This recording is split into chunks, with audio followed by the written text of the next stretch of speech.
Assalamualaikum. Mari belajar sejarah tahun 6 bersama Cikgu Zuraida.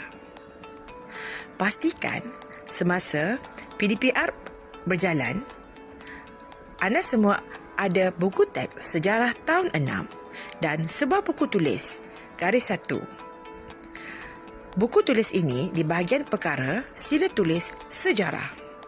Buku tulis ini digunakan untuk nota dan juga latihan.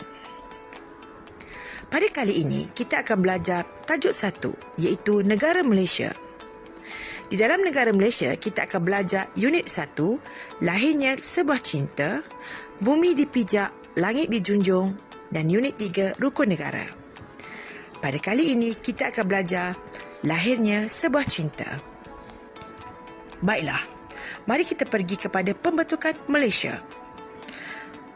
Anak-anak semua, sila buka buku teks muka surat 2 dan 3.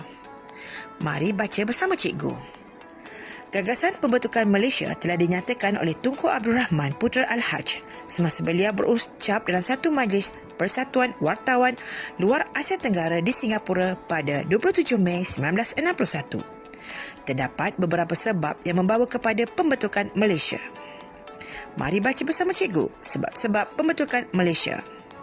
Pertama, menjamin keselamatan negara. Singapura dan Sarawak menghadapi ancaman komunis. Pihak komunis berusaha menjadikan Sarawak sebagai sebuah negara komunis bagi menyebarkan pengaruhnya di Asia Tenggara. Persekutuan Tanah Melayu telah mempunyai pengalaman dalam menghadapi ancaman komunis. Sebab yang kedua, memajukan sosioekonomi. Meningkatkan permintaan pasaran barangan tempatan. Dapat menarik pelabur luar dan memajukan taraf hidup rakyat. Sebab yang ketiga, mencapai keseimbangan kaum. Pembentukan Malaysia membentuk keseimbangan kaum. Ayo kita baca langkah-langkah pembentukan Malaysia. Langkah-langkah pembentukan Malaysia terdapat di muka surat 4 dan 5 buku teks sejarah tahun 6. Mari cikgu bacakan. Pelbagai langkah telah diambil bagi memastikan pembentukan Malaysia mencapai kejayaan. Antara langkah yang diambil ialah permuafakatan, perundingan dan proses perundangan. Pada Mei 1961, Tunku Abdul Rahman Putra Al-Haj telah menyatakan gagasan pembentukan Malaysia. Usaha-usaha untuk menyebarkan idea pembentukan Malaysia dipergiatkan. Julai 1961, Jawatankuasa Perundingan Perpaduan Malaysia JPPM telah ditubuhkan bagi memberikan penerangan tentang pembentukan Malaysia. Jawatankuasa ini telah mencapai persetujuan untuk menyokong pembentukan Malaysia. Januari 1962, Kerajaan Persekutuan Tanah Melayu dan British telah bersetuju menubuhkan sebuah suruhanjaya untuk menilai reaksi penduduk negeri-negeri yang terlibat. Ahli suruhanjaya tersebut terdiri daripada Lord Cobbold, Sir Anthony Abel, Sir David Watson, Tan Sri Wong Pao Ni dan Tun Muhammad Ghazali bin Syafi'i. Suruhanjaya ini dikenali sebagai Suruhanjaya Cobbold. September 1962, referendum diadakan di Singapura. Penduduk Singapura bersetuju untuk menyertai Malaysia.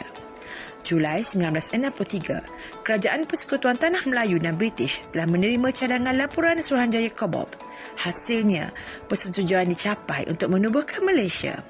Perjanjian Malaysia telah ditandatangani oleh wakil kerajaan British, Persekutuan Tanah Melayu, Sarawak, Borneo Utara dan Singapura. Ogos 1963, pembentukan Malaysia mendapat tentangan hebat daripada Indonesia dan Filipina. Oleh itu, Malaysia, Indonesia dan Filipina bersetuju mencari penyelesaian dengan bantuan Pertubuhan Bangsa-Bangsa Bersatu PBB. Wakil PBB telah datang untuk meninjau pandangan penduduk Sarawak dan Borneo Utara terhadap pembentukan Malaysia. Tinjauan menunjukkan majoriti penduduk Sarawak dan Borneo Utara menerima idea pembentukan Malaysia. 16 September 1963, Malaysia telah diisytiharkan. Jadi, cikgu harap awak faham. Unit 1, Lahirnya Sebuah Cinta,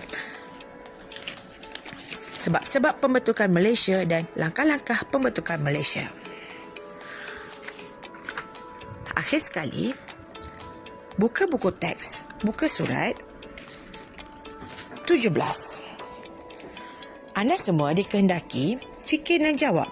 Pilih 6 peristiwa yang tepat berkaitan dengan pembentukan Malaysia.